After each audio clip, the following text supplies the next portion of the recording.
bien, bonjour à tous. Il est à 12h34. Nous avons aujourd'hui deux personnalités importantes qui sont dans le ZCL News. Je peux vous dire tout de suite. Monsieur Gabriel Foy, président de la Chambre des métiers, bonjour. Bonjour Danick, bonjour les téléspectateurs de Canal 10. Et un peu plus tard, nous allons recevoir Alain Nagam, qui est le président de la FTPE, avec ces deux personnalités. On va parler un petit peu de la vie économique artisanale, mais de la vie même de notre pays. Et puis plus tard, nous recevrons Maître Nathalie Jacobi-Coadi, qui nous parlera un peu des mesures d'assistance éducative. Voilà un peu pour nos invités. Un peu plus tard, on va parler dans l'actualité de la grève à ESSO. Les choses sont bloquées et comment ça semble se débloquer, mais l'entreprise est en danger puisque le groupe OEIN a décidé de liquider pratiquement toutes les entreprises de ce nom-là, d'Ecomax. On va en parler. Arrivé aujourd'hui, depuis hier soir, de Sébastien Lecornu, c'est le ministre des collectivités territoriales. Il a rencontré ce matin le président de la région et le président du conseil général. Il doit aussi rencontrer Gabriel Foy, on en parlera probablement. Le département s'attaque au logement, sur un reportage de Kylian Romain. Et puis plus tard, on parlera de cette rencontre entre le préfet et ce qu'on appelle les cadets de la gendarmerie. Et puis, c'était hier après-midi à Nessouta, la réunion du pôle à Orfer. Voilà un peu le sommaire de notre actualité aujourd'hui. Bonjour à tous. Si vous êtes à table, comme on dit traditionnellement à cette heure-là, bon appétit, restez avec nous. Nous sommes avec vous au moins jusqu'à 14h. Deux petits mots quand même pour vous donner une information que peut-être que vous n'avez pas encore. Vous vous souvenez, il y a 2 ans, la directrice de la Seine-Saint-Maur avait été licenciée. Mais le tribunal administratif a rejeté donc ce licenciement. Et le pouvoir en cassation, le pouvoir a donc été accepté. Et donc, tout le monde est dans l'illégalité en ce moment, puisque même la nomination du PDG à la place de la directrice de la Seine-Saint-Maur, tout cela a été remis en cause par le tribunal administratif. Nous aurons probablement l'occasion de revenir dans le détail de cette affaire. C'est une affaire qui remet en cause beaucoup de choses, puisque souvenez-vous, toute l'affaire de la Seine-Saint-Maur, comment ça s'était déroulé en Guadeloupe et à Saint-Martin. Et aujourd'hui, semble-t-il, la Seine-Saint-Maur est en train d'être complètement démantibulée, comme on dit en créole. Il a crasé, et pendant ce temps, la directrice, normalement, elle pourrait, si elle le voulait, reprendre son poste, mais enfin, c'est pas ça l'actualité pour elle aujourd'hui. Voilà. Alors, je vous l'ai dit, on va recevoir le président de la Chambre des métiers. Vous savez qu'à la Chambre des métiers, depuis quelque temps, tout est bloqué, rien ne fonctionne. On n'arrive pas à comprendre exactement ce qui se passe. Il y a 2 jours, nous avons reçu M. Vigrassami qui a adressé une lettre aux artisans. Il essaie, en tout cas, il nous l'a dit, d'être un peu le médiateur dans tout cela. Mais il fallait que nous recevions le président en activité, actuel, savoir un peu comment se porte l'artisanat en Guadeloupe d'une manière générale. Mais avant, Gabriel Foy, bonjour et merci d'être là. Comment se porte la Chambre des métiers? Qu'est-ce qui bloque aujourd'hui? Alors, avant de démarrer, j'aimerais tout d'abord te remercier de cette invitation, Danick. Bonjour aux téléspectateurs, bonjour surtout aux artisans de Guadeloupe, les 17 700 artisans.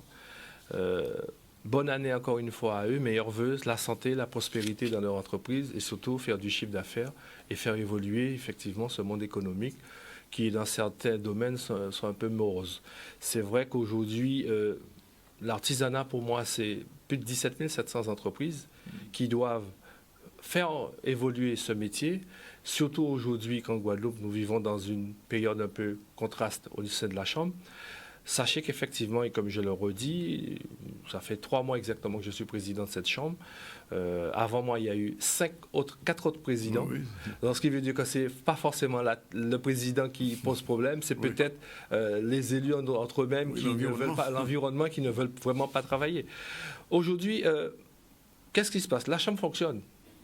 Et c'est là que je veux rassurer les artisans. La chambre fonctionne, l'administration est ouverte, l'administration travaille, reçoit les artisans. Par contre, ce qui ne fonctionne pas, c'est le bureau qui ne fonctionne pas. Parce que depuis que j'ai été élu le 7 novembre, ces élus ne veulent pas travailler du tout avec le président que je suis. Effectivement, comme je le redis, le préfet a révoqué l'ancien président. Ça, c'est pas de mon fait. Oui, d'accord. Malheureusement, il n'a pas révoqué le bureau, et le bureau était majoritaire à l'ancien président. Donc, ce qui veut dire que nous avons tout essayé. Nous avons tout essayé. Depuis le 14 novembre, j'ai fait une première réunion.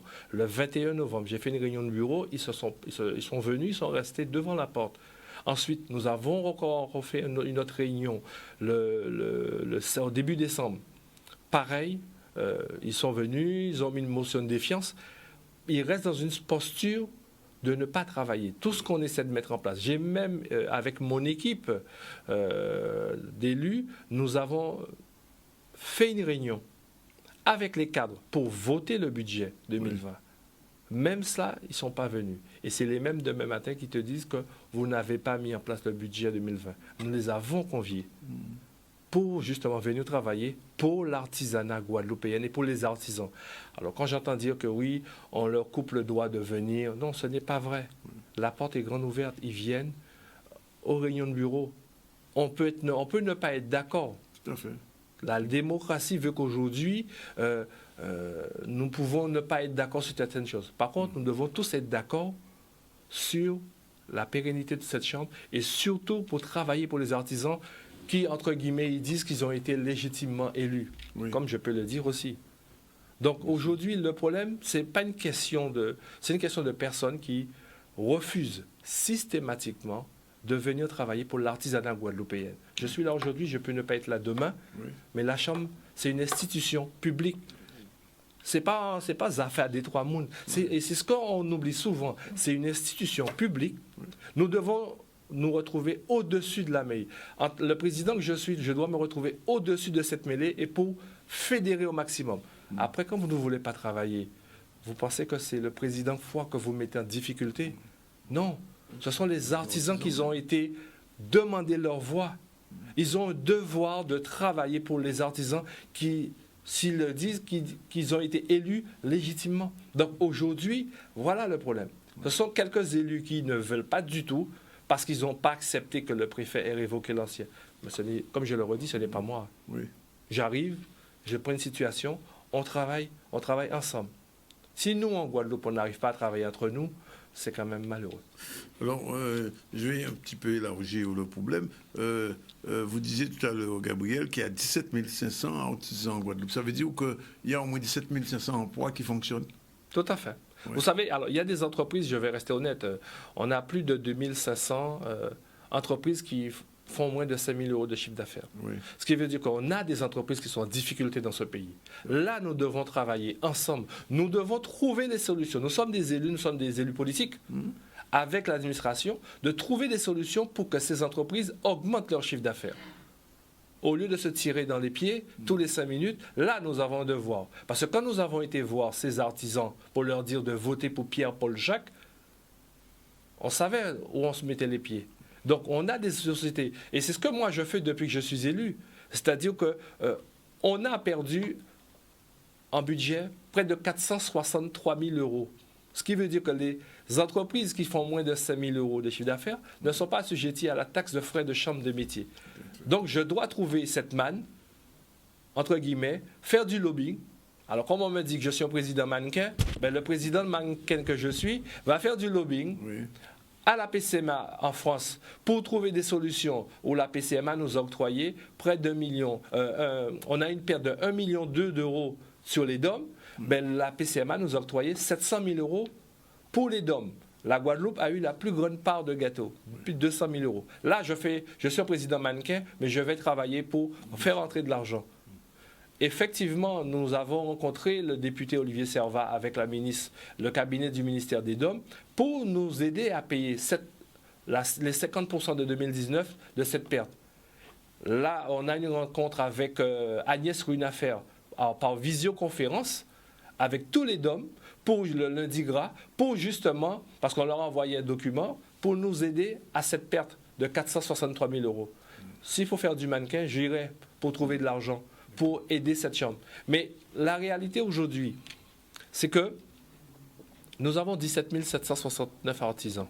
Voilà le problème. Et je l'ai dit dimanche, lors des vœux du président de région pour le monde socio-économique. C'est très beau. Là, on était là assis, il faisait beau, etc. C'était très bien. On était en train de déjeuner, c'est très bien. Je leur ai dit, vous savez, chacun doit prendre ses responsabilités. C'est quand même inadmissible quand dans ce pays Guadeloupe, il y a 17 000 artisans et qu'on n'est pas capable, on n'est pas foutu capable de me remplir un CFA de 1100 places. On a 17 000. Donc nous devons nous regarder en face d'abord, avant de dire oui, voilà, avant d'aller quémander à chaque fois à la région des fonds, on doit se retrousser les manches Et c'est pour ça que nous, élus, nous sommes capables. Et c'est ce que je dis souvent, et je le redirai. Quand tu es élu, tu viens à la Chambre des métiers. Si tu n'es pas capable de prendre un jeune, tu n'as rien à faire là. L'exemple commence par nous d'abord. Je n'ai pas attendu d'être président de la Chambre, j'ai 6 apprentis. Et c'est ce que j'ai dit aux autres élus. C'est bien beau de venir se battre, de dire oui, nous sommes... Vous faites quoi pour la jeunesse guadeloupéenne? Alors, précisément, pour que tout le monde puisse comprendre, quelles sont les compétences de la Chambre? C'est-à-dire que, bon, il y a la Chambre, il y a le pôle artisanat, le CFA, et il y a aussi l'UMA. Effectivement. Nous nous retrouvons, il y a 2 pôles. Il y a la Chambre des métiers, s'occupe de tout ce qui est artisan. Formation professionnelle, mieux former les artisans, mieux les encadrer. D'accord. Aujourd'hui, justement, sur l'année 2020, nous sommes en train de faire la dématérialisation pour que l'artisan n'ait plus le force à venir pour récupérer un extrait cabis, pour récupérer des éléments. Nous sommes en train de travailler justement avec l'administration pour aller de l'avant sur les orientations de... Nous, aujourd'hui, nous voulons être plus proches des artisans. Et c'est pour cette raison que la politique de 2020, l'action, c'est de développer, d'être plus proche. C'est pour cette raison que nous allons ouvrir les maisons des artisanats dans des secteurs de Petit Canal, Marie-Galante, vieux habitants qu'on avait fermés, pour que l'artisan soit encore plus proche. C'est leur maison. C'est leur maison, la Chambre des métiers. Donc, déjà, être plus proche d'eux. Ensuite, demain matin, pour avoir des artisans, il faut faire de la formation. Donc, des jeunes, de les prendre entre 15 jusqu'à 25 ans, il faut les former. Et en les formant, bien comme il faut, ils deviendront chefs d'entreprise. Et si on ne les forme pas, si on n'a pas une formation au niveau, et c'est ce que je l'ai dit aussi, aujourd'hui, nous devons faire monter le produit apprentissage. Expliquer aux jeunes que l'apprentissage n'est pas un métier de voie de garage. J'ai démarré au CFA, moi. Aujourd'hui, je suis président, mais j'ai démarré au CFA. Donc, voilà la réalité aujourd'hui. L'UOMA, effectivement, n'a jamais été utilisé comme il devrait. Voilà. Oui. Ça porte que le nom université. Donc, quand on met université, il faut augmenter le niveau. CAP, BTM, ça veut dire brevet technique maîtrise, brevet de maîtrise. Vous voyez, il faut augmenter, faire de la qualité. Nous avons un savoir-faire en Guadeloupe, nous sommes une terre de champions, comme on le dit. Ah ben, prouvons sur le terrain que nous sommes capables de former des jeunes Guadeloupéens à aller vers l'excellence. Et c'est ce que je l'ai dit dernièrement à la région, nous faisons de la promotion pour les pays de la Caraïbe ou au Canada. Pourquoi on ne fait pas de promotion pour nos jeunes Guadeloupéens pour qu'ils restent chez nous? On a tout ce qu'il faut pour réussir. Et c'est là que je demande à ces élus rétractaires, ces élus qui bloquent, entre guillemets, l'institution publique, d'être raisonnables et de leur dire travaillez, mais ne travaillez pas pour Gabriel Foy, encore une fois. Travaillez pour les artisans qui vous ont donné leur suffrage. C'est ce que je leur demande encore une fois, pour que tout un chacun soit raisonné. Alors, sur ce conflit de blocage du bureau, est-ce qu'il y a une voie de sortie? Parce qu'il y a 2 jours, M. Dirassami nous disait que si ça continue, on va tomber sous la tutelle. Vous savez, et c'est ce qu'ils espèrent peut-être? Peut-être aussi, mais moi, je ne vais pas répondre sur ce plan-là en disant que je ne suis pas là pour dire qu'est-ce que la Chambre va devenir. Notre référent, notre tutelle à nous, c'est la préfecture. Oui. Ce qui veut dire que quand ils voient qu'il y a quelque chose qui ne fonctionne pas, que le budget n'est pas voté, parce qu'on devait voter le budget, on devait avoir justement... ça devait se faire aujourd'hui. Oui. Mais comment voulez-vous présenter un budget qui n'a pas été validé au bureau et en commission des finances? Donc aujourd'hui, je laisserai la responsabilité à la préfecture de prendre la décision la plus sereine possible pour cette Chambre, d'accord, pour que cette Chambre continue de travailler sur cette année 2020. Après, vous savez, c'est toujours la même chose. On entend à droite, à gauche, oui, les velléités de tout un chacun, nous devons rencontrer. Vous savez, le président actuel que je suis, je ne rentre pas dans ce débat-là. Il faut voir Pierre, il faut rencontrer Paul. Pour moi, ce ne sont pas déjà crédibles, dans la mesure qu'aujourd'hui, il y a quelque chose, il y a un président qui a été élu démocratiquement. Nous sommes dans un pays de droit. Donc aujourd'hui, s'il y a pas de solution, parce que la porte est toujours ouverte. La porte est toujours ouverte pour qu'on travaille ensemble. S'il n'y a pas de solution, la préfecture prendra ses responsabilités. Moi, je suis quelqu'un de serein, pragmatique, et je n'irai pas pour faire des supputations en disant non, c'est pas ma tasse de thé. Aujourd'hui, je suis là pour travailler pour l'artisanat et pour les jeunes.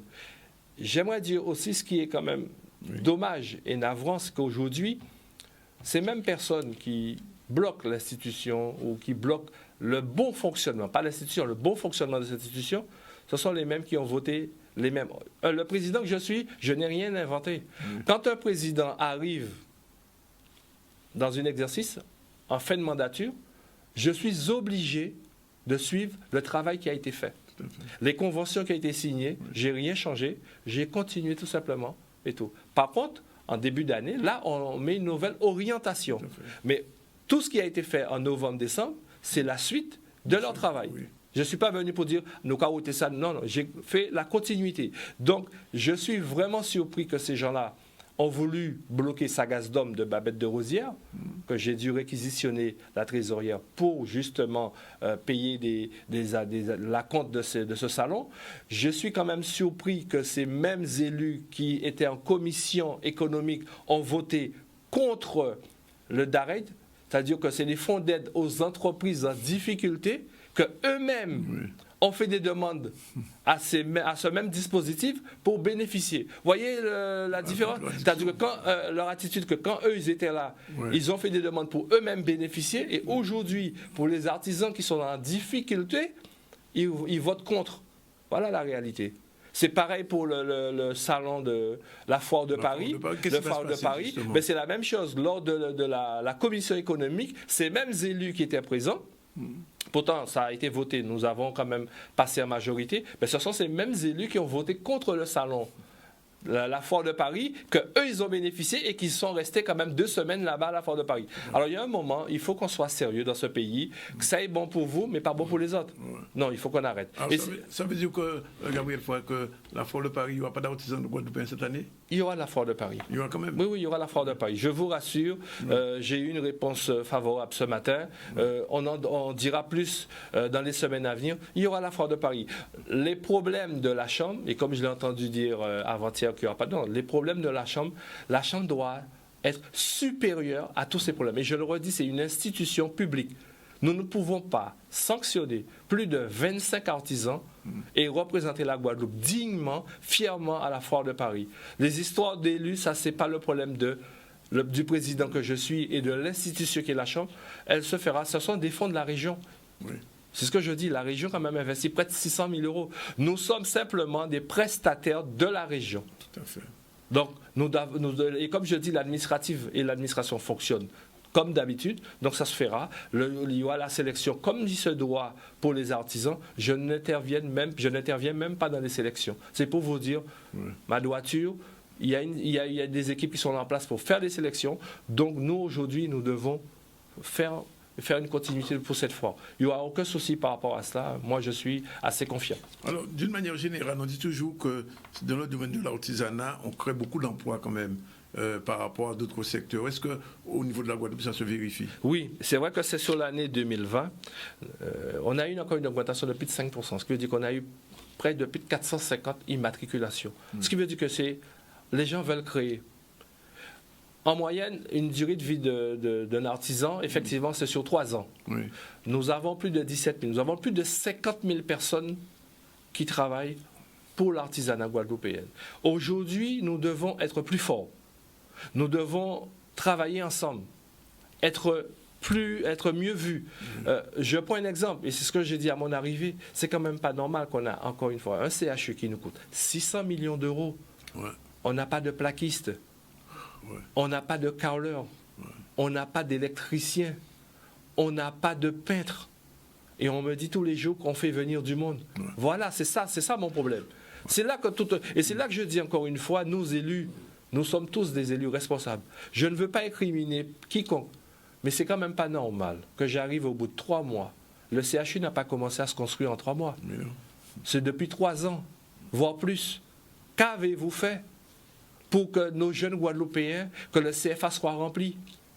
Le président de région me dit que, M. Foy, on va lancer la fibre optique. Ils ont déjà lancé les îles du Sud. Ils avaient besoin de 250 jeunes. On a fait quoi? Voilà la réalité aujourd'hui. Alors, si vous pouvez venir à la Chambre, faire le beau, pavader, c'est pas la peine. Si vous venez pour travailler pour la jeunesse guadeloupéenne, embaucher des jeunes, là, nous devons nous serrer le coude, être main dans la main. Et c'est là que je dis qu'encore une fois, nous, Antillais, nous, Négoutés, dit que nous faites pour nous manger, nous. Et à côté, ça fonctionne normalement. On a un problème. Nous devons nous respecter, nous aimer, faire en sorte que la Guadeloupe aille. Nous devons, tout le monde demande demain matin, qu'on appelle ça encore, nous devons avoir l'autonomie. Vous pensez qu'on peut avoir l'autonomie dans des conditions pareilles? Gabriel Foy, je vais vous poser une dernière question sur un secteur qui est le vôtre. Quand même, il faut qu'on en parle un peu. Comment se porte la boulangerie en Guadeloupe? Très bien. Très bien. Très bien.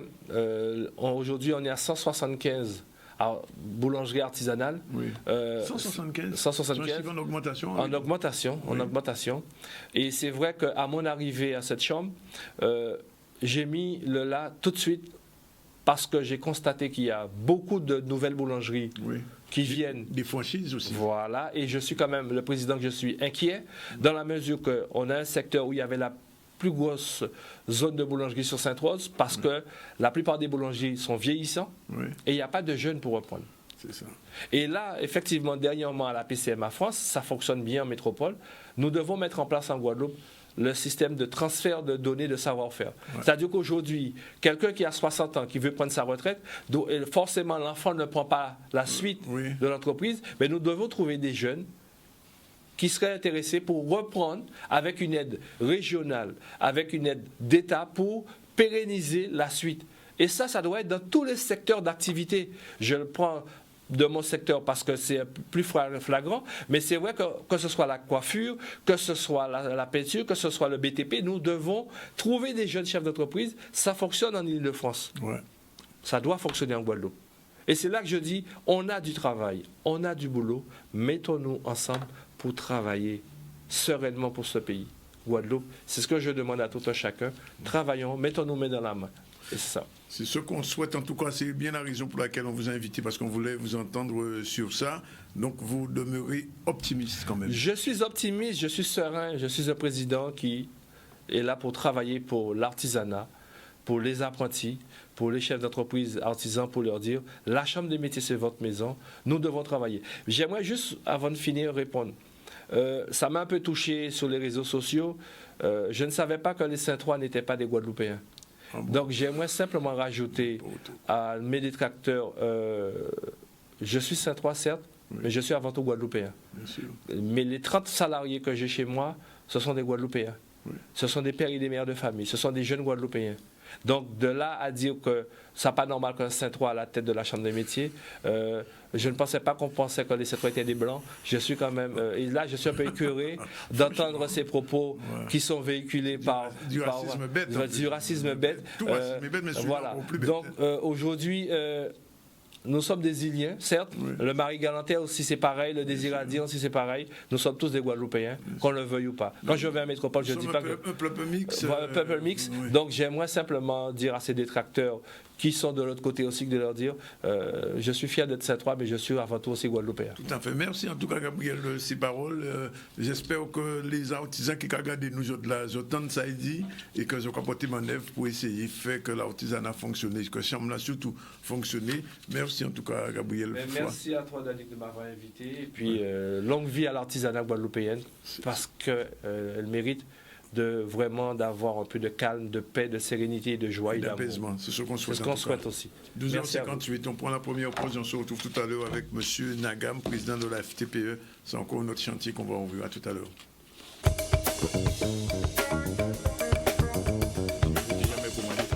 Voilà, il est 13h04. Retour sur le plateau du ZCL News. Je vous l'ai dit, on reçoit que des personnalités. On a reçu tout à l'heure le président de la Chambre des métiers, M. Gabriel Foy. Si vous n'avez raté son interview, vous avez la possibilité de le retrouver sur le Facebook ou bien sur le zcl.tv.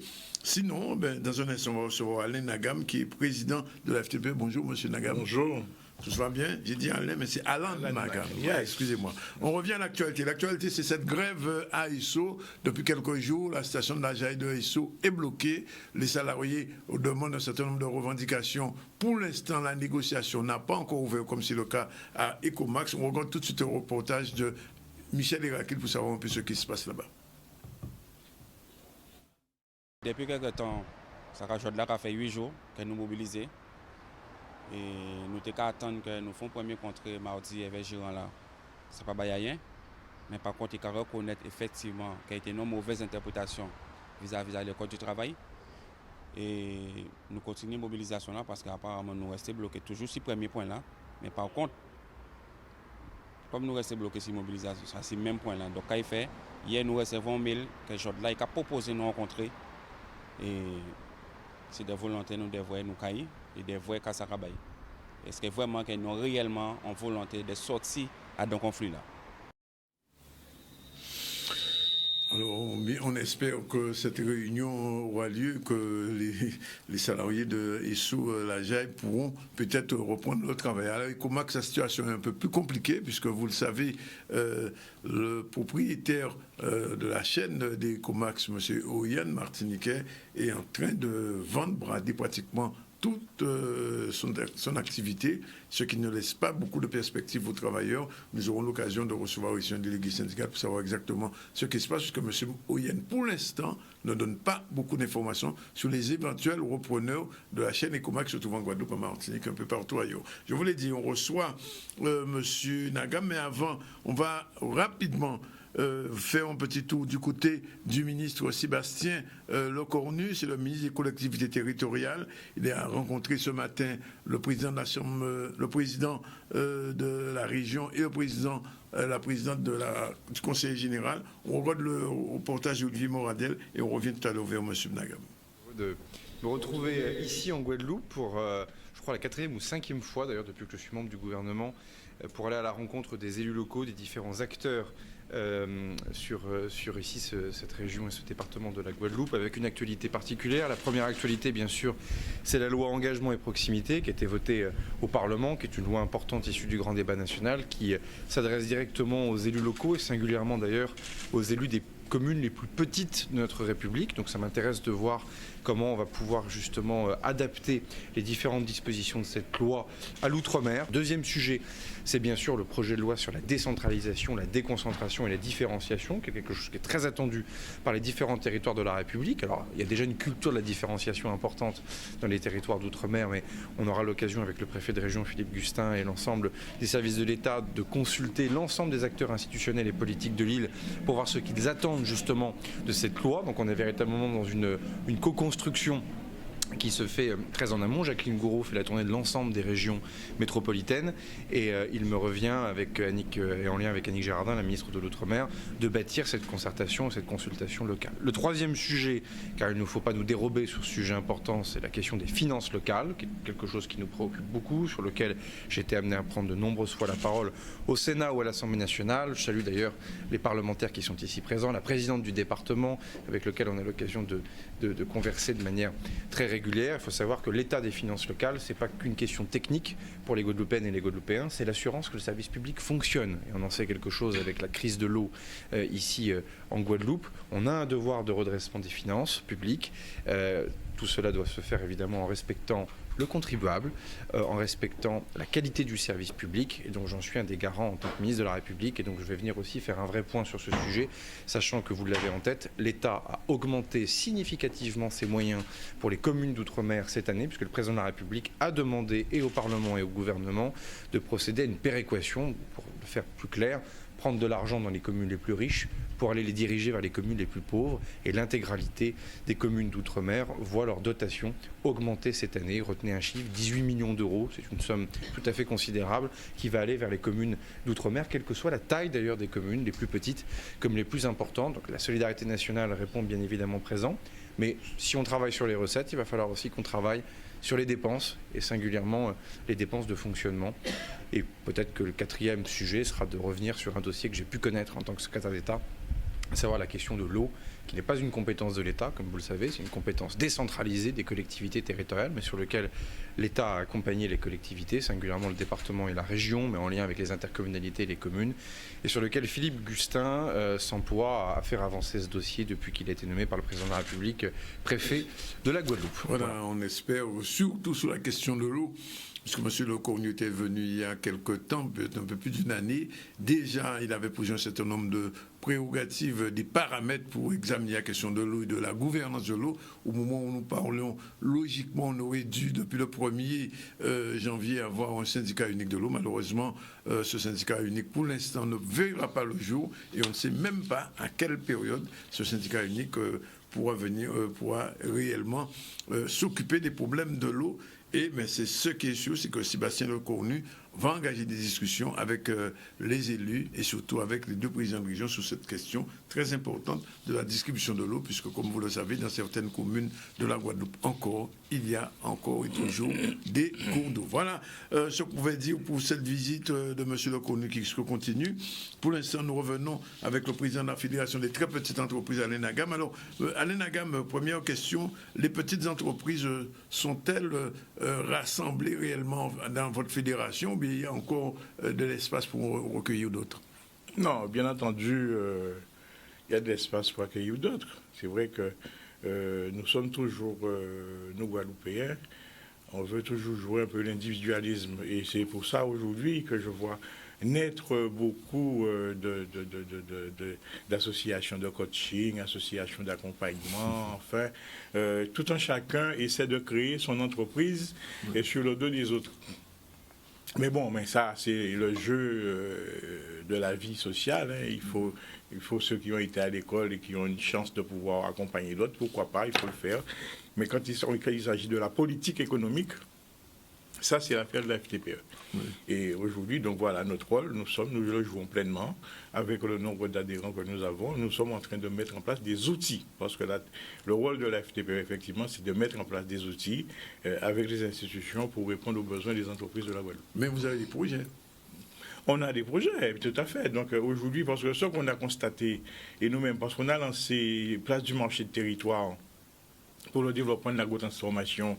Mais comme je dis souvent, ce n'est pas de l'agrotransformation pour aller vendre sur le marché, c'est l'agrotransformation industrielle. Oui, il faut bien préciser ça pour que les gens comprennent. Hein. Voilà. Il faut dire que nous, on a une biodiversité qui est riche et j'ai pris plaisir à discuter avec le docteur Henri-Joseph Bertrand qui m'a effectivement qui a bien compris le sens des choses et qu'aujourd'hui, le but, c'est de pouvoir donner du travail aux jeunes Guadeloupéens qui ont la capacité, la technicité de gérer des entreprises d'envergure. Et quand on parle d'agrotransformation, on parle de développement pour commercialiser notre production dans la Caraïbe, mais aussi dans le monde entier. Alors, qu'est-ce que, par exemple, on pourrait agro-transformer et exporter? Mais je sais quelque chose que le docteur Youssef sait très bien, c'est l'huile de Galba. Oui.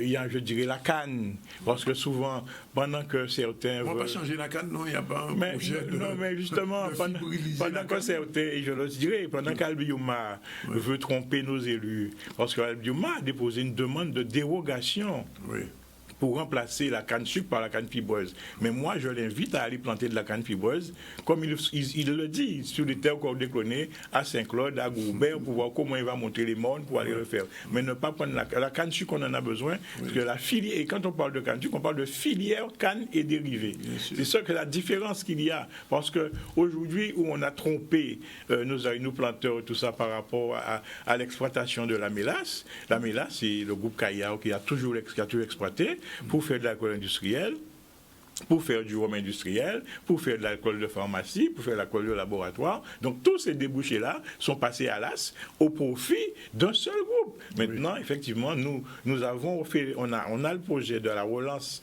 de la filière canne et dérivés, parce qu'on doit nourrir à partir d'une exploitation. Et quand je dis que la canne est le premier aliment bétail, aujourd'hui, nous sommes sur un projet effectivement d'affinage de viande pour créer le label de viande Guadeloupe. sur la viande maturée, puisque tout le monde dit la viande de Kobe, mais ça se prépare. On vient d'établir avec des jeunes professionnels, parce que ce n'est pas la FTPE qui fait, la FTPE accompagne des jeunes professionnels et qu'ils ont établi un cahier des charges pour les éleveurs qui vont devoir s'inscrire dans ce cahier des charges-là pour savoir dans quelle façon ils vont devoir élever et l'animal, parce que c'est vrai qu'ils ont choisi nourrir canne et pergola, parce qu'il faut garder la nourriture guadeloupéenne pour garder ce label et commercialiser nos produits. Et bien c'est ce que nous sommes en train de faire aujourd'hui. J'ai demandé au président Chalus de ne pas ouvrir la gabarre, enfin beaucoup de lobbies, et j'ai appelé ça des lobbies méchants, ils veulent faire réparer le pont de la gabarre, le pont de l'Alliance, c'est 8 millions d'euros par pont. Ça fait 16 millions d'euros et 2 millions d'euros d'entretien. Alors, est-ce que la région Guadeloupe va jeter autant d'argent pour faire plaisir à quelques mâts qui traversent là? Non, je dis non. Je pense que aujourd'hui, la FTPE est sur le rééquilibrage du territoire et sur l'autosuffisance alimentaire. Rééquilibrage du territoire, c'est le Nord Basse-Terre et le Nord Grande-Terre. Je pense qu'aujourd'hui, j'étais hier chez le maire de Bouillante et je remercie le maire Thierry Abelli parce qu'il a accepté qu'un Guadeloupéen, je le dis, qu'un Guadeloupéen puisse pouvoir développer sur son territoire une entreprise de construction navale et de développer les métiers du composite. Et quand je dis les métiers du composite, c'est pour le bâtiment, parce qu'aujourd'hui, tous les grands immeubles que vous voyez à Dubaï, et pour faire les tours, les formes, etc., c'est du composite. Les composites, aujourd'hui, nous avons une usine. On va le faire, parce que nous sommes en train de le faire. Et le calendrier que nous avons, c'est pour décembre 2020. Et d'ailleurs, nous sommes en train déjà là, parce qu'on est un petit peu en retard, et le maire Thierry Abelli est en train de le faire, de choisir des jeunes à Bouillante pour partir en formation en 6 mois à Caen, dans les ateliers short team, pour qu'ils puissent se former au métier du composite et revenir ici composer effectivement l'ossature de l'équipe qui va travailler le développement. Donc, la vie, le développement de la construction navale, c'est dans le nord Basse-Terre, Bouillante, Pointe-Noire, Vieux-Habitants, Rivière-au-Sens. Donc chaque région aura donc sa spécialité, c'est ça? C'est-à-dire que quand on sait que tous les yachts, et j'en ai vu, il y en avait 3 ou 4 dans nos eaux cette semaine, des yachts dont un avec son hélicoptère, ils sont venus faire quoi? Eh bien aujourd'hui, nous devons, nous, Guadeloupéens, ne pas avoir peur, nous devons nous organiser parce que ces yachts-là, quand ils viennent, ils doivent pouvoir acheter du rhum, zignam, madère, tomates, laitiers, champagne, divin, tout ça, vous voulez? L'eau? Parce que c'est le lieu de passage. Le lieu de passage, ce n'est pas Sainte-Anne-Saint-François, c'est le lieu de passage, c'est là. Donc, on doit pouvoir bénéficier de cette nature-là pour justement coopérer à la Caraïbe, permettre effectivement. On est en terre, comme on appelle ça, en terre sécurisée. Les bateaux peuvent être à Antigua et venir se réparer ou bien réparer chez nous. Ils ne sont pas loin, ils sont en face. Donc, gardons les choses dans leur sens, et voilà. Et aujourd'hui aussi, on est sur le projet Guadeloupe Éolien Offshore, à Port-Louis. L'ADEME a reconnu qu'il faut lancer des études de faisabilité pour une plateforme offshore à Port-Louis. Quel sera le but de cette plateforme offshore? Le but de cette plateforme offshore, c'est de pouvoir fabriquer sur notre sol des éoliens à ballast. D'accord. Les éoliens à ballast, c'est avec le vent qui résiste au vent cyclonique de 300 km/h, et pour pouvoir les fabriquer et les faire glisser sur la plateforme pour le mettre en mer au large de Bertrand, à 30 km. Vous avez vu l'autre jour sur France 2, on le faisait à 12 km de Saint-Nazaire, et qu'effectivement, l'éolien à ballast permet de faire des groupés pour la pêche. Donc on peut créer une zone de pêche à travers ça. Je sais que certaines personnes, notamment ceux qui viennent nous tromper ici, comme Valorem, Cadran, etc., ils disent à nos élus, mais non, c'est trop long, il ne faut pas faire ça. Mais c'est de la haute technologie. Et si nous voulons faire revenir nos jeunes sur le territoire, il faut qu'on développe cette haute technologie-là pour qu'ils puissent revenir. Parce qu'ils en sont. Alors, vous avez aussi un projet cannabis? Le cannabis thérapeutique, ne vous inquiétez pas, nos partenaires sont ici fin mars. Oui, ça va se faire? Aujourd'hui, nous sommes en attente de l'autorisation. Dès que nous aurons l'autorisation de production sur les terres françaises, la NSM a très clairement dit qu'ils seront d'accord justement pour qu'un producteur français le fasse. Eh bien, nous allons, et ce que je dis, c'est qu'avec nous, aujourd'hui, disons que nous faisons à la FTPE, nous ne disons pas aux gens, venez prendre ce que nous avons, nous leur disons, venez créer avec nous les structures. On a créé le consortium caribéen, ça, pour ça. Oui. pour pouvoir monter cette entreprise française avec des partenaires canadiens, québécois, qui vont exploiter ce que nous allons faire ici. Mais alors, quel sera le but de ce cannabis thérapeutique? Parce que mon Nagam, vous dit, ouais, mais Nagam va faire mon film. Non. Nagam, c'est vrai qu'on ne peut pas dire, on connaît mon gars fumé, mais Nagam pour rien fumer. Mais par contre, et c'est un critère pour travailler c'est un premier critère pour travailler dans le cannabis thérapeutique. Pas fumer. Mais par contre aussi, il y a le chanvre. Parce qu'il faut savoir que le fibre de chanvre, c'est pour le bâtiment. Oui. C'est pour le bâtiment. Donc, il y a pléthore de métiers dans cela, donc nos jeunes doivent s'intéresser, mais à pas fumer zèbre, le cannabis thérapeutique, justement, les Canadiens doivent échanger par techniciens avec le laboratoire. D'ailleurs, j'ai transmis le courrier déjà au directeur Cotelon, parce qu'ils veulent effectivement collaborer avec le centre de drépanocytose pour créer des médicaments, en fait. Créer des médicaments, etc. Voilà, et faire la démarche. Donc ça, c'est une démarche québécois guadeloupéenne. Alors, autre chose, quand il y a des foires artisanales, comme il y a eu dimanche dernier à Bouillante, on voit de nombreux produits agroalimentaires, beaucoup de toute qualité sika coco, toute qualité confiture, zignam, etc., fruits à pain. Est-ce que tout ce maelstrom, tout ce mélange de produits agroalimentaires transformés, aujourd'hui, ça commence à devenir, je veux dire, non seulement exportable, mais faire vivre des gens réellement? Bon, pour l'instant, ça fait vivre des gens localement. Oui.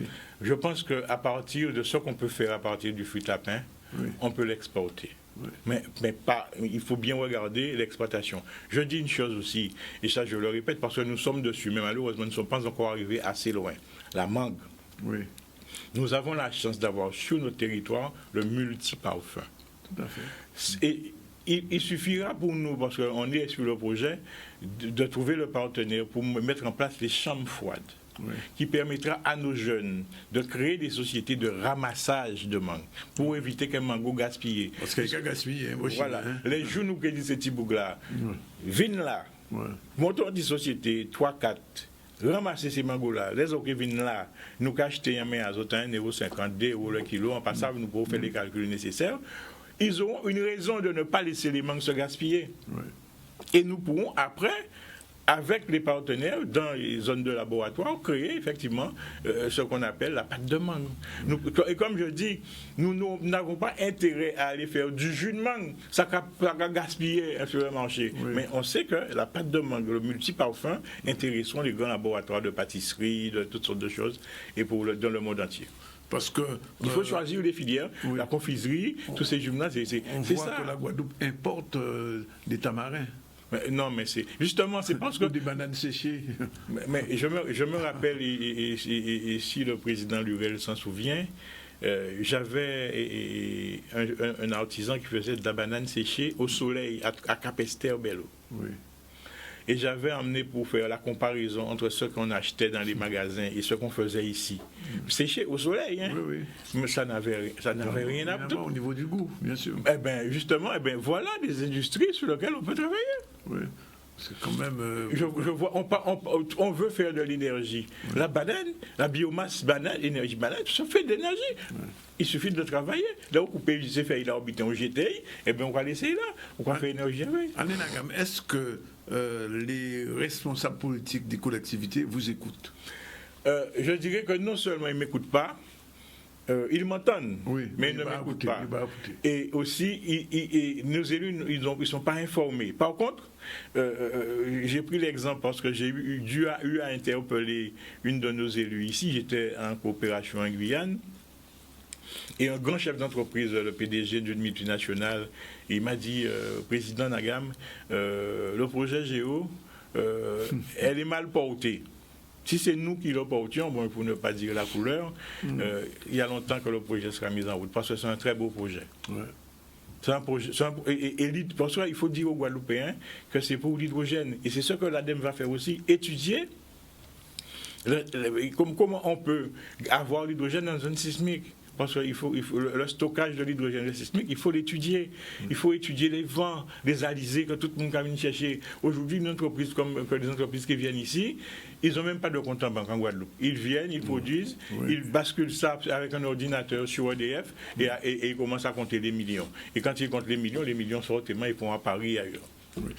Est-ce que c'est ça que nous avons besoin pour notre territoire? Henri-Joseph a donné le là avec son Virapic et là il vient de produire des couleurs. Enfin, je ne sais pas si vous êtes au courant. Henri-Joseph, c'est le moteur et comme je lui dis souvent, il faut effectivement que toi qui es le scientifique, parce que tout part à partir de la recherche. Bien sûr.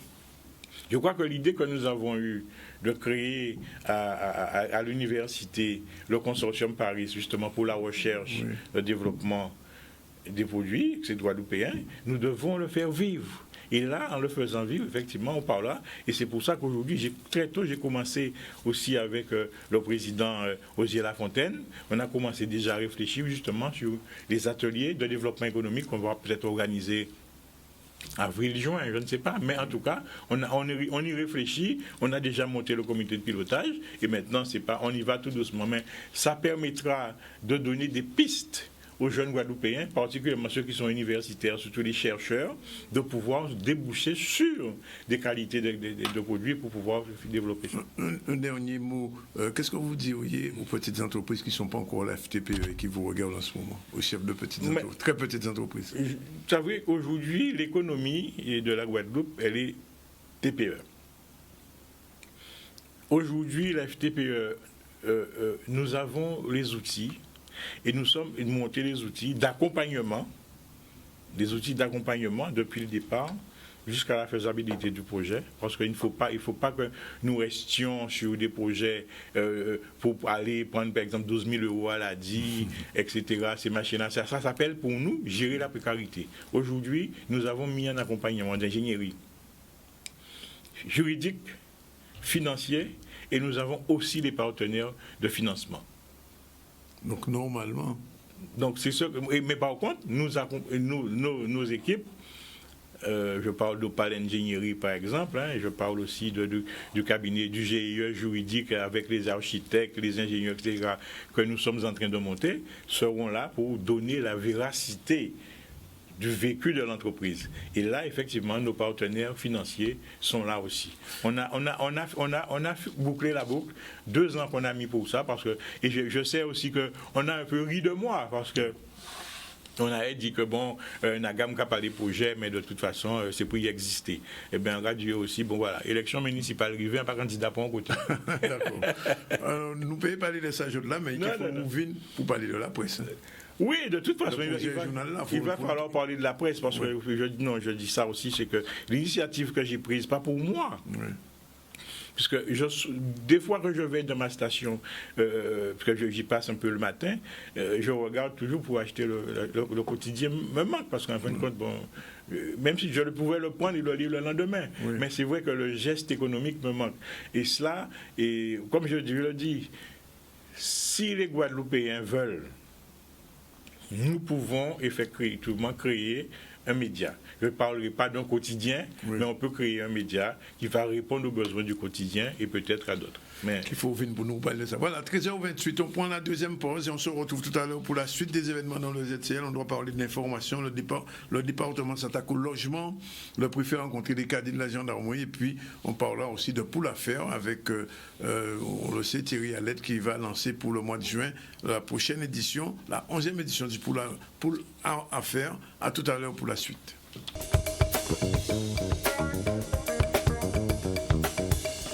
Voilà, il est 13h32, retour sur le dernier plateau du ZCL News. On va recevoir dans un instant Maître Nathalie Jacobi-Gorali, j'allais dire Nathalie Jacobi-Gorali.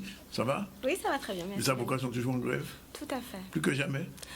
Bah écoutez, pour le moment, le gouvernement ne démord pas sur sa réforme, donc on est encore en grève. Vous n'avez pas lâché? Pour le moment, c'est pas Tous les avocats qui sont venus ici, hier, on a encore reçu un, disent que si cette réforme est maintenue, c'est pratiquement la disparition des avocats en situation de précarité. Tout à fait, parce que les petits cabinets vont pâtir. Oui.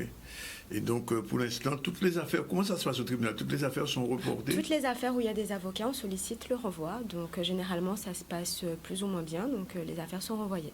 Et l'aide juridictionnelle? Il n'y a pas de désignation au titre de l'aide juridictionnelle. Bon, comme on dit, Bidjana Bandé. Voilà, on va parler de logement puisque le Conseil général, sous la présidence de Mme Bourrel-Incertain, s'est attaqué aussi à ce problème puisque vous savez, les jeunes qui s'installent en Guadeloupe ont besoin de logement, les personnes âgées ont aussi besoin de logement pour pouvoir demeurer chez elles et c'est en ce sens qu'avec Guadeloupe Aide Logement, il y a eu une rencontre entre la présidente et cet organisme de manière à voir un peu comment le Conseil général peut investir dans ce domaine. On regarde le reportage de Kylian Roumain. Aujourd'hui, pour moi, c'était une réunion intéressante puisque Action Logement étant de passage, nous avons, lors de cette réunion, vu comment nous pouvons être accompagnés. Comment le conseil départemental, premièrement, dans ses missions, pourrait être accompagné. Vous m'entendez souvent parler des jeunes qui partent et qui ne reviennent pas.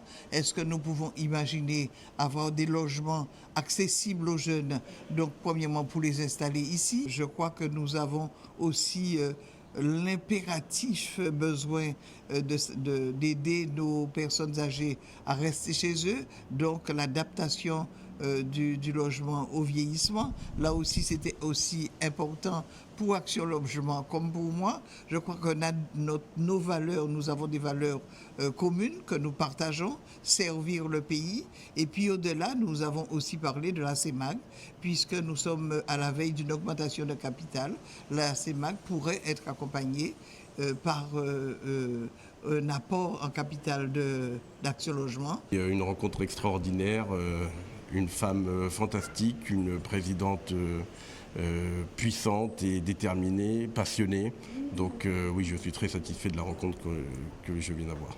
Rencontrer les élus locaux, la population, les bailleurs sociaux, les acteurs. On a une réunion publique cet après-midi afin de déployer ce plan d'investissement volontaire de 9 milliards, dont 1,5 milliard est destiné aux DROM. On a beaucoup parlé de logements insalubres, de la montée en gamme que l'on souhaite pour les logements guadeloupéens, et puis également de problèmes sociétaux que l'on rencontre sur cette île magnifique. C'était une rencontre à la fois nécessaire mais impérative pour le groupe Action Logement et je pense également pour le département de la Guadeloupe. Je crois que nos concitoyens attendent de nous que nous puissions faire en sorte que leur quotidien soit amélioré. Amélioré parce que les logements, certains logements sont dits indignes et nous devons tout faire pour que nous puissions améliorer les conditions de vie de nos concitoyens. Donc voilà toutes ces questions qui sont des questions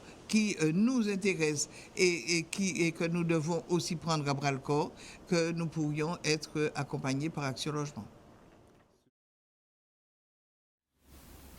Voilà, il est 13h36 et c'est l'heure, comme chaque jeudi, tous les 15 jours, de retrouver Maître Nathalie Jacoubi. J'ai du mal avec mon prénom aujourd'hui. Je bute sur ton prénom, c'est incroyable ça. Et donc, tout de suite, à vous Maître, générique, c'est parti.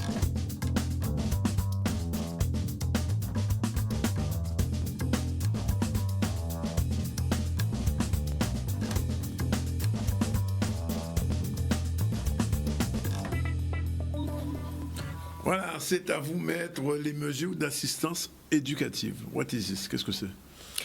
Alors donc, déjà... Quel juge est compétent pour ce genre pour protéger un mineur en danger en fait? Alors généralement, le juge compétent pour protéger un mineur en danger sera le juge des enfants. D'accord. Et dans quelles conditions on doit saisir le juge des enfants? Alors, on a entendu une affaire qui s'est déroulée là, il y a 2 jours, vous avez entendu ça? La semaine dernière, la petite semaine dernière, à Capestère. Non, même pas. À Capestère, 2 jeunes qui ont 2 jeunes de moins de 15 ans qui ont eu des attitudes, on peut dire, très extrêmes au niveau sexuel vis-à-vis du viol pratiquement, un garçon et une fille. D'accord, ils ont violé une autre... Alors dans ces cas-là, dans quelles conditions on peut choisir le juge des enfants? C'est la question. Il faut qu'il y ait des risques graves qui pèsent sur le mineur, notamment sur sa santé physique, sa santé mentale ou psychologique, sa sécurité physique, donc si il subit des violences, sa sécurité matérielle, si par exemple il vit dans un logement précaire, sa moralité, s'il est exposé à la délinquance, comme peut-être le cas que tu m'as indiqué, ou son éducation. Donc ça pourrait être le cas si par exemple l'enfant est déscolarisé. Alors, qui peut saisir le juge des enfants? Alors, le juge des enfants pourrait être saisi par différentes personnes, notamment le procureur, le tuteur ou la famille d'accueil du mineur, ou toute personne ayant la charge de l'enfant, l'aide sociale à l'enfance également, ou tout autre service ayant la charge de l'enfant. L'enfant lui-même pourra saisir le juge pour enfant. Même l'enfant lui-même, tout à fait. Moi, j'ai eu un cas où c'est l'enfant lui-même qui a saisi le juge. Et les parents peuvent saisir le juge pour enfant seuls ou ensemble. Alors, comment il est saisi? On dit saisi, comment il est saisi? Alors, le juge sera saisi via une requête. Donc, il sera déposé au tribunal judiciaire, car depuis janvier 2020, la dénomination tribunal de grande instance a disparu. Maintenant, il s'agit de tribunal judiciaire. Donc, il faudra saisir le juge pour enfants du tribunal judiciaire du lieu de domicile des parents. D'accord. Alors, quelles sont les mesures prises par le juge des enfants pour protéger un mineur qui peut être en danger? Alors, le juge prendra des mesures d'assistance éducative. Donc, elles pourront être de deux ordres. Soit des mesures de suivi d'aide à la famille ou des mesures de placement. Alors, qu'est-ce qu'on appelle des mesures de suivi d'aide à la famille?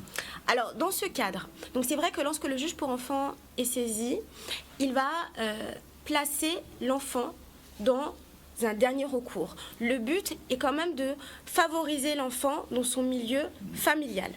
Donc justement, lorsque l'enfant restera dans son milieu familial, le juge va pouvoir apporter des aides à la famille pour pouvoir justement les accompagner dans les difficultés qu'ils rencontrent avec leur enfant. Donc dans ce cadre, le juge va désigner une personne qualifiée ou un service spécialisé pour aider la famille. Quand l'enfant sera placé dans un service spécialisé, il pourra y être hébergé de façon exceptionnelle ou périodique, voire notamment une semaine par mois. Oui. De plus, le juge pourra soumettre des obligations à l'enfant, notamment être inscrit dans un établissement sanitaire ou d'éducation, y compris en internat, l'obliger également à exercer une activité professionnelle s'il est en âge de travailler, ou toute autre mesure qu'il juge utile et nécessaire. Donc si l'enfant est suivi par un service spécialisé, la mesure peut durer 2 ans, mais elle pourrait être renouvelable. Et si l'enfant est suivi par une personne qualifiée, il n'y a pas de durée maximale. Alors qu'est-ce qu'on appelle une mesure de placement? Alors là, dans ce cas, c'est vraiment, ça sera dans les cas les plus graves. Donc l'enfant sera placé en dehors de sa famille. Donc là, le juge pourra décider de placer l'enfant à un tiers de confiance ou à l'ASE. Donc dans ce cadre, l'autorité parentale des enfants, l'autorité parentale des parents ne sera pas retirée, car il faut savoir que c'est le juge aux affaires familiales qui est compétent concernant l'autorité parentale. Donc il ne faut pas confondre les compétences entre le juge pour enfants et le juge aux affaires familiales. D'accord. Concernant ces mesures, elles seront fixées pour une durée de 2 ans maximum. Elles seront également renouvelables. La mesure pourra être ordonnée pour une durée supérieure si la situation de la famille l'exige. Et les parents pourront obtenir un droit de visite. Donc à savoir que si l'enfant est placé dans un service, par exemple à l'ASE, donc on pourra mettre en place un droit de visite et d'hébergement des parents pour qu'ils conservent des liens avec l'enfant. Une question parallèle, est-ce que en ce qui concerne le placement des enfants, c'est la mère qui a toujours l'autorité ou c'est le père si les parents ne sont pas mariés? Là, ça va dépendre. Là c'est pas de la compétence du juge pour enfants. Ça, c'est la compétence du juge des affaires familiales. Donc, si initialement, c'était la mère qui avait l'autorité parentale, elle va la conserver. Si c'était les 2 parents qui avaient l'autorité parentale, ils vont conserver cette autorité parentale. Mais par contre, si en fonction des circonstances, un des parents souhaite que l'autorité parentale devienne unilatérale, à ce moment-là, il faudra saisir le juge aux affaires familiales et c'est lui qui va statuer en fonction des pièces qui lui seront soumises. Il faudra peut-être refaire un petit focus sur les juges des affaires familiales. Oui, tout à fait. C'est tout à fait nécessaire parce qu'il y a beaucoup d'affaires de ce type-là où on ne sait pas réellement entre le juge des enfants et le juge des affaires familiales lequel décide et souvent. Alors, dernière chose, et dans ces cas-là, Nathalie, quel est le rôle de l'avocat? L'avocat sera là pour accompagner, donc ça va dépendre si il est désigné pour assister ou si le parent le choisit pour l'assister. Donc il pourra assister un des deux parents, il pourra assister les deux parents, parce que dans ce type d'affaires, il faut savoir que... Il n'y a pas de conflit parental? Justement, donc quand il y a une mesure d'assistance éducative, il faut savoir que ça peut être un parent ou les deux qui peuvent saisir le juge aux affaires familiales. Oui. Donc si c'est un parent qui saisit le juge aux affaires familiales à l'encontre de l'autre, forcément l'avocat il va représenter une des deux parties parce qu'il aura été choisi par un des parents. Après, ça peut très bien être les deux parents qui l'ont désigné. Moi, ça m'arrive que les deux parents, effectivement, ils ont des difficultés avec leur enfant et le juge pour enfants sera désigné et donc ils vont me choisir pour les assister. Ou comme je peux très bien assister un seul parent car il est en conflit avec l'autre. D'accord. Et donc le but, et donc après, dans ce type de procédure, tout le monde est convoqué, à savoir les parents, les enfants, ou l'enfant s'il n'y en a qu'un seul, et le juge va écouter les parties et il rendra au terme de l'audience sa décision, parce qu'il va nous indiquer quelle décision il va prendre le jour de l'audience. Et ce genre de décision est attaquable en appel? Bien sûr. Bien sûr. Merci, en tout cas, il est 13h44. On retourne à l'actualité. L'actualité, c'est cette rencontre avec les cadets de... Alors, on les appelle des Mamblots. C'est les gendarmes. Et le préfet, hier, a rencontré les cadets de la gendarmerie. Ce sont des jeunes gendarmes. Michel Héraclide était là avec sa caméra. Il nous raconte ce qu'il a vu. Les cadets de la gendarmerie, c'est donc une première en Guadeloupe, avec ces jeunes gens qui s'engagent à suivre une formation quelques jours par semaine pendant plusieurs mois et qui, on l'espère, auront peut-être demain des vocations pour rentrer dans la gendarmerie. La formation est très complète, elle recueille à la fois les fondamentaux sur l'écriture, sur les apprentissages aussi historiques comme on a pu, ou institutionnels comme on a pu le voir aujourd'hui avec les questions qu'ils m'ont posées sur le métier de préfet et la préfecture. Voilà, petite photo de famille du préfet avec les cadets de la gendarmerie. On termine avec la réunion de Pull Out Fair. Vous savez, chaque année se tient ce grand festival d'art plastique, on peut l'appeler comme ça. Il y a 2 jours, Thierry Allette était venu nous présenter son exposition qui se fera au mois de juin. Et hier, à Rimini-Souta, il y avait déjà une première rencontre entre les organisateurs de Pull Out Fair et les plasticiens et autres personnes qui souhaitent participer à cette manifestation au mois de juin. Et donc, cette réunion a eu lieu devant la caméra de Livan Seprika. Reportage tout de suite. Pull Out Fair est un salon d'artistes qui aura lieu le 11, 12 et 13 juin au terminal de croisière. Et ce sera la 11e édition cette année au terminal de croisière. C'est un salon d'artistes contemporains et c'est ouvert à tout type de public. Et ce qui est assez extraordinaire, en fait, c'est qu'on a aussi bien des jeunes qu'un public averti à l'art et aussi des gens qui n'ont jamais visité des expos, qui nous rejoignent chaque année. Et c'est ça qui est assez extraordinaire sur cette manifestation, en fait, l'engouement de la population, en fait, pour l'art contemporain qui ne cesse de grandir d'année en année. C'est assez extraordinaire, en fait, parce que c'est la 11e année, mais consécutive. Donc ça fait 11 ans que chaque année, en fait, on a une grande exposition d'art contemporain qui a lieu en Guadeloupe. Et c'est assez extraordinaire. L'année dernière, on avait fêté les 10 ans. Et je crois que c'est l'une des expositions la plus pérenne, en fait, aujourd'hui. Le salon, en fait, prend lieu au terminal de croisière et avec le soutien, en fait, de Guadeloupe Port Caraïbes qui nous accompagne d'année en année. Et après, les institutions publiques et aussi des sponsors privés qui nous rejoignent chaque année et qui nous soutiennent aussi pour l'édition. Voilà, rendez-vous donc au mois de juin, nous aurons l'occasion d'y revenir. C'est une exposition, une manifestation artistique de qualité. Je vous rappelle qu'elle est née en 2004 à New York et depuis 10 ans maintenant, Thierry Allette l'a déplacée, l'a dépaysée, comme on dit en langage juridique, vers la Guadeloupe. Et chaque année, sur le port, le Pull Out Fair rassemble de dizaines et des dizaines de plasticiens, mais pas seulement, puisque il nous a dit que cette année, petite nouveauté, il y aura aussi un défilé de mode, une manière un peu de diversifier l'opportunité de cette manifestation. Voilà ce qu'on pouvait dire aujourd'hui pour l'actualité. Nous avons reçu, je vous l'ai dit, Gabriel Foy, le président de la Chambre des métiers dont le bureau est un petit peu contesté en ce moment, vous le savez, on en a parlé, mais Gabriel Foy nous a laissé entendre que le budget qui n'avait pas pu être voté au mois de décembre le sera dans les jours qui viennent. Donc la Chambre des métiers va continuer son existence et son fonctionnement. La Foire de Paris, il y aura des artisans encore cette année.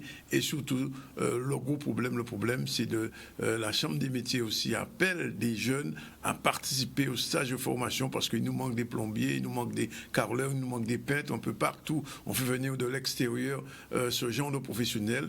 C'est aussi le rôle de la Chambre de métiers de former des Guadeloupéens. Alors si je attends ça, mon œuvre, c'est mon là, et puis qu'il se calme un peu au niveau du bureau de l'ancien président. On a reçu Alain Nagam de la Fédération des très petites entreprises. Alain Nagam, comme vous le savez, était à l'origine de cet appel pour la création de nouveaux médias. Je ne sais pas si ce sera un quotidien, en tout cas un nouveau média qui devrait avoir lieu, commencer dans les jours, dans les mois, peut-être au coin de l'année, on ne sait pas encore. Et puis Nathalie Jacobi-Kaoli, pourquoi Kaoli? Koali, voilà. Nathalie Jacobi-Koali, maître Nathalie Jacobi-Kaoli, nous a parlé des mesures d'assistance éducative. C'est très important pour le juge des enfants. Vous avez entendu, si vous avez raté cette partie de l'émission, vous avez la possibilité de le revoir sur le Facebook ZCL, hashtag GSTL ou hashtag Canal 10. Voilà, on aura tout dit, sauf qu'on vous a dit aussi l'arrivée aujourd'hui du ministre des Affaires territoriales, Sébastien Lecornu, qui rencontre les présidents de chambre, il va rencontrer tout à l'heure le président de la Chambre des métiers, mais auparavant, ce matin, il a rencontré M. Chalus et Mme Borel-L'Incertain.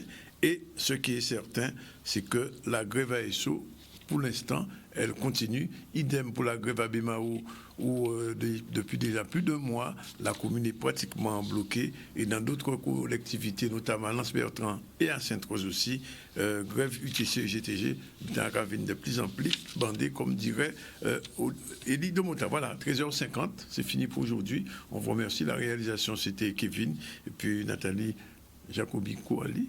Je l'ai bien dit? Ça y est, je l'ai bien dit cette fois-ci? Bon, mais on se retrouve dans une quinzaine de jours. Voilà. Quant à nous, demain, nous sommes avec vous à partir de 12h30. Et demain, en VIP, on aura une personnalité. On ne vous dit pas encore qui, mais vous le saurez demain si vous êtes avec nous. C'était ZCL News avec CCN, caribcreolnews.com, le site caribéen le mieux informé et qui vous dit tout sur les affaires.